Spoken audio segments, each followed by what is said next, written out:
Chapter 1, Unspoken Glances. The town of Austin was a quaint enclave, nestled within the rolling hills of the South.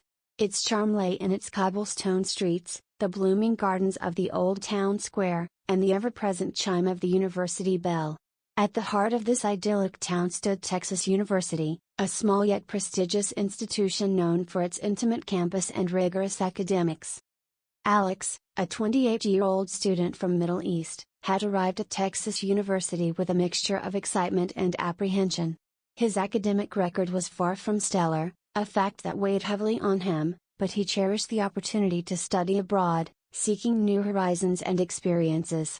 With his red hair, quiet demeanor, and an judging gaze that seemed to look beyond the present, Moham often found sanctuary in the university's serene library or the tranquil university gardens. Alex's routine was disrupted one crisp autumn afternoon when he stepped into his History of Modern Euro Thought class.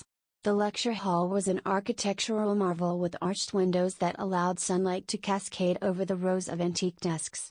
As he took his seat, he noticed a figure at the front of the room. Professor Clara Molla, with her striking presence, exuded an aura of quiet authority and grace. Clara was in her mid-30s, her flaxen blonde hair tied in a loose bun, and her attire elegantly professional.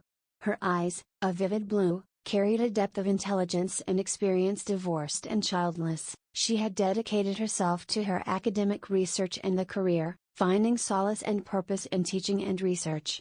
Her lectures were known for their rigor and clarity, and she commanded the room with a blend of poise and warmth. As she began her lecture on the Enlightenment, Alex found himself drawn to her voice, which flowed like a melody, articulate and engaging.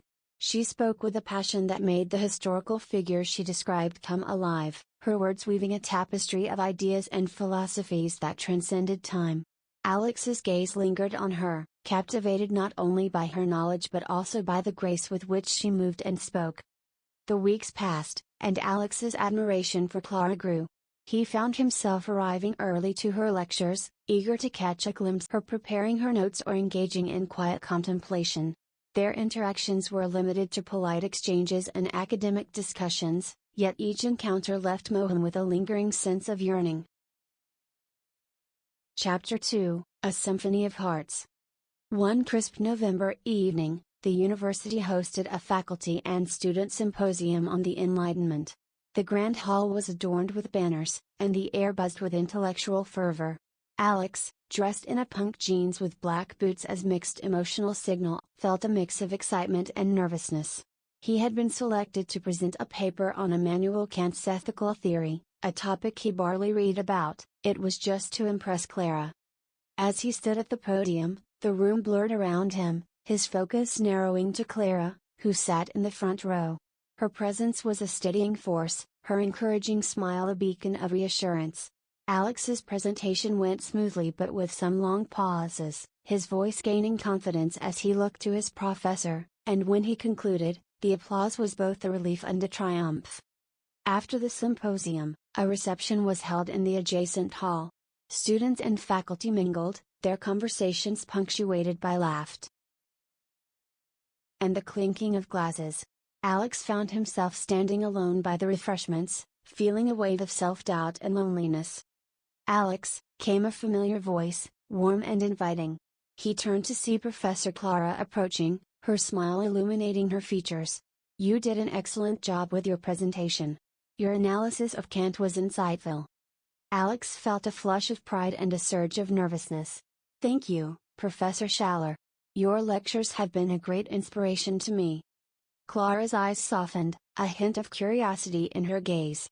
"Please, call me Clara. There's no need for formalities outside the classroom." Alex's heart skipped a beat at the invitation to familiarity. "Thank you, Clara. I'm honored."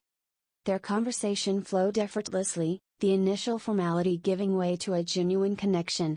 They spoke of philosophy, culture, and their personal journeys, finding common ground despite the differences in their backgrounds and experiences. Clara's laughter was like a rare, delicate melody, and Moham felt a growing bond that transcended the conventional boundaries between student and professor. As the evening progressed, Clara suggested a walk in the university gardens, a serene haven illuminated by the soft glow of lampposts and the distant hum of the town. The night air was cool and crisp, carrying the scent of fallen leaves and blooming night flowers. They walked side by side, their steps in harmony, a comfortable silence enveloping them. "I've always found these gardens to be a place of reflection," Clara said softly, her gaze sweeping over the moonlit foliage. "A sanctuary amidst the chaos of academic life." "I've always found these gardens to be a place of reflection," Clara said softly, her gaze sweeping over the moonlit foliage. "A sanctuary amidst the chaos of academic life." Alex nodded, his eyes fixed on her. "It's a beautiful place, made even more so by your presence." Clara turned to him, her eyes searching his. "Alex, she hesitated, a myriad of emotions playing across her features. "I've sensed something between us, a connection. But it's complicated, given our positions." Alex's breath caught, the words he had longed to say hanging on the precipice of his lips. "Clara, I know the risks, the implications of how I feel. But I can't deny the depth of my feelings for you. You've awakened something in me that I can't ignore." For a moment, they stood in silence, the gravity of his confession hanging in the air. Then, in a gesture that felt both inevitable and daring, Clara stepped closer, her gaze intense and vulnerable. Alex felt the world narrow to the space between them, the unspoken yearning finally finding its voice. In that moment, time seemed to stand still as Clara leaned in, her lips brushing softly against his. The kiss was tentative, a fragile exploration of the emotions that had been building between them.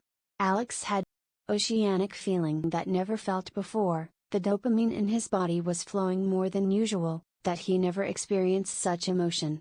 It carried the weight of their fears and hopes, a delicate balance of longing and restraint. When they parted, their eyes met, a silent understanding passing between them. The kiss had changed everything for Alex, yet also reaffirmed the profound connection they shared.